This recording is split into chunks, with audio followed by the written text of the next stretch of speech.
Ganito itsura ng mga siga sa amin. Di na may itsura, parang walang magandang gagawin. Talagang pantigasin. Yung tipong buhay pa rin kahit ilang beses mong pagsasaksakin.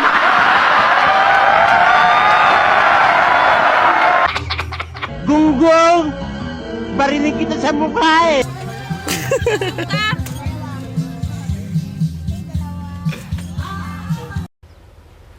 Wait a minute. Who are you?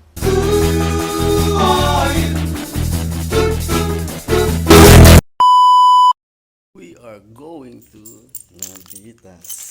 See you around, guys. Dahil San Juan ngayon, mambuburaot muna tayo, guys. Kaya, let's go.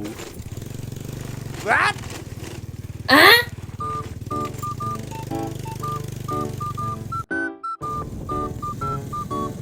Kaya ito na, malapit na tayo sa bahay ng tropa natin.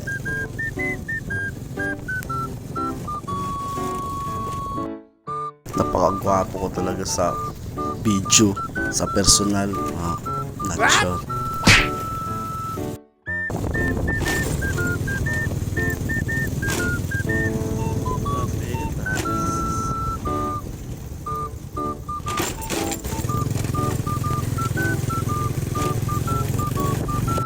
At ito nga pala si Paring dyan at si Bayona, nagluluto ng aming pulutan.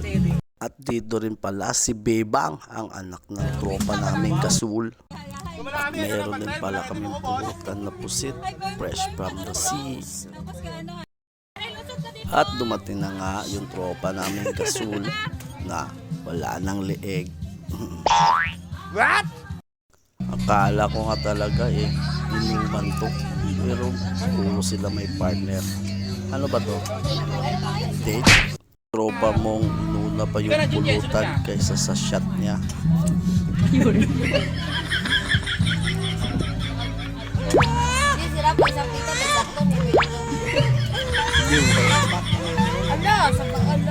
Ito pala si Nunoy Kupal at si Paring dyan na kumakain. Nagbagong buhay na nga daw to eh. What? At yan nga yung tropa namin, kakapulutan lang, ikakain ulit. Tagay oh, sige kaon. Nagmotor malang pakalibo, ginagutom ng hangin. Nagpungko, malang ram. At singkit na nga ulit yung mata natin. Lasing na kasi ako. Kaya matutulog na tumaya-maya. What? Hindi pa naubos yung pulutan namin, guys, pero magsasabaw na naman.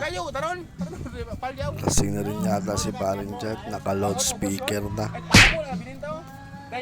Si Nunoy Kupal na malakas din sa pulutan.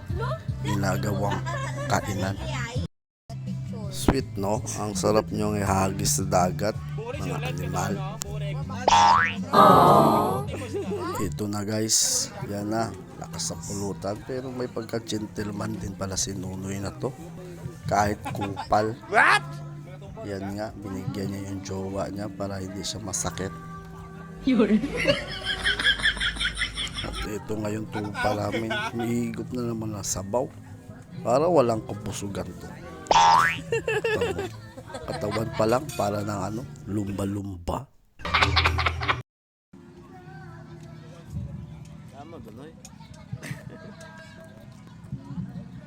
Umawag na rin ako ng kutsara, guys. Parang nagugutom na rin kasi ako.